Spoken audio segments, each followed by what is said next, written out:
Greetings everyone. Here's how you create a sitemap using custom code without plugins. First, log into your WordPress dashboard. Since we're using custom code, navigate to Appearance and then Theme File Editor. Go to Theme Functions, scroll down, and we'll add some code here. But first, let's quickly check if this site already has a sitemap. Copy the site URL and add /sitemap.xml.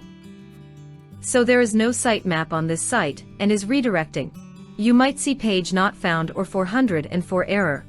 Now, here's the code we'll use. Copy the code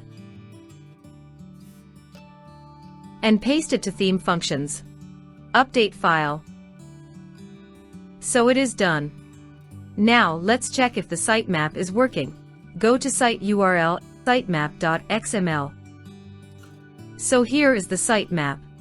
This sitemap will work for pages and posts, and all new pages or posts will be automatically added. By the way, if you use Yoast SEO, it automatically generates a sitemap. Thank you very much.